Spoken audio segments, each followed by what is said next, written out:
স্ত্রীর পরকীয়ায় নিঃস্ব হয়েছিলেন শাহিন। 25 লাখ টাকা নিয়ে অন্য পুরুষের হাত ধরে চলে গেলেন স্ত্রী। এরপরেও ঘুরে দাঁড়িয়েছেন তিনি। আমি ভালোবেসে একজনকে বিয়ে করছিলাম। সে দীর্ঘদিন আমার সঙ্গে সংসার করে আমার ব্যবসার 25 লক্ষ টাকা আত্মসাৎ করে তার পরকীয়া প্রেমিকের হাত ধরে পালিয়ে যায়। তারপরে আমি নিঃস্ব হয়ে পড়ি। পাপোশ তৈরি করে ভাগ্য বদলিয়েছেন শাহিন হোসেন। বর্তমানে তার মাসিক আয় 12 লাখ টাকা। মাসে আমার 10 লাখ 12 লাখ টাকা সেল হয়।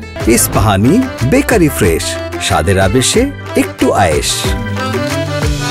বিশ্বাসঘাতক স্ত্রী 25 লাখ টাকা নিয়ে চলে গেলেও তবুও থেমে যাননি শাহিন। সব হারিয়ে নিঃস্ব শাহিন বাবার বন্ধুর পরামর্শে নিজের শখের বাইক বিক্রি করে কিনে ফেলেন 4টি সেলাই মেশিন ও একটি দড়ি তৈরির মেশিন। শুরু করেন ঝুট কাপড় দিয়ে পাপোশ তৈরির ব্যবসা। এরপর তাকে আর পেছনে ফিরে তাকাতে হয়নি। ফ্যাক্টরিটা শুরু করছি, এক বড় ভাই আমার পরামর্শ দিচ্ছে, আমার বিজনেস করার পরামর্শ দেয়। আমি বাইক বিক্রি করে দিয়ে এক সেট দড়ি মেশিন কিনি।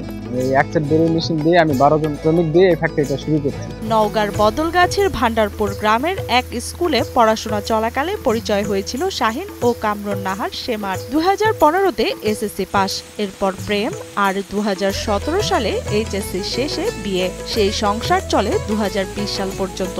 এরপর 2021 সালের প্রথম দিকে কামরুন নাহার শেমা জড়িয়ে পড়ে পরকীয়ায়। চলে যায় নতুন প্রেমিকের সাথে, আর যাওয়ার সময় সঙ্গে করে নিয়ে যায় 25 লাখ টাকা। তার সঙ্গে আমার পরিচয় এসএসসি পরীক্ষা থেকে। এখান থেকে আমার সঙ্গে ভালোবাসার সম্পর্ক হয়েছিল। তারপর তার সঙ্গে আমি সংসার করছি ও পরকীয়া করে একটা ছেলের হাত ধরে চলে গেছি। ঝুট কাপড় যা এক সময় ছিল ফেলনা, সেই কাপড় থেকেই তৈরি হচ্ছে রঙিন টেকসই পাপোশ। প্রথমে সুতা মেশিনে দিয়ে দড়ি বানানো হয়, এরপর সেই দড়ি মেশিনে দিয়ে পেঁচিয়ে পাপোশ তৈরি মূল উপাদান তৈরি করা হয়। শেষে সেসব দড়ি বিভিন্ন মেশিনের মাধ্যমে বিভিন্ন রকমের পাপোশ তৈরি করা হয়, যেমন কচি পাপোশ, ফ্রেশ পাপোশ, টেবিল ম্যাট পাপোশ। এখানে আমি 2 বছর থেকে কাজ করতেছি। এখানে সুতা থেকে রশি তৈরি হয়, রশি থেকে পাপোশ তৈরি হয়। 6-এর, 7-এর, 8-এর, 16, 14, 11, 19, 13 পিসের মাল তৈরি হয়। বর্তমানে শাহিনের কারখানায় রয়েছে 120টি মেশিন, আর এখানে প্রতিদিন তৈরি হয় 2000 পিস পাপোশ। আর এই পাপোশ তৈরির কারখানা করেই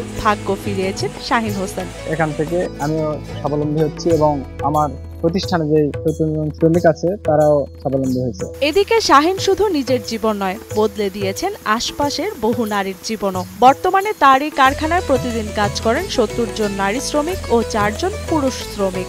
সাংসারিক কাজের পাশাপাশি তার এই কারখানায় কাজ করে বাড়তি আয় করছেন এসব নারীরা। এখন আমার ফ্যাক্টরিতে 70 জন শ্রমিক আছে। এই বেতন পাই, এই বেতন দিয়ে আমরা আমাদের সংসার চলে। এখানে 70 জন কাজ করে, এই টাকা দিয়ে আমাদের সংসার ভালোভাবে চলতে পারে। এখানে পাপোশ অনেক ধরনের জিনিস তৈরি হয়, পাপোশ তৈরি হয়, অনেক জিনিস তৈরি হয়। এখানে যে জিনিসগুলো তৈরি হয়, আমাদের 7টা লোকজন সবাই এক কাজ করি, আমরা 8-10 হাজার টাকা বেতন পাই। এই টাকা নিয়ে যায় আমার সংসারও চলে এবং ছেলে মেয়েদের লেখাপড়াও শেখায়। শাহিন জানান, এই কুটির শিল্পকে এগিয়ে নিতে পাপোশগুলো বিদেশে রপ্তানির ব্যবস্থা করলে ব্যবসার প্রসার বাড়বে। তাই তিনি সরকারের পৃষ্ঠপোষকতার দাবি করেন।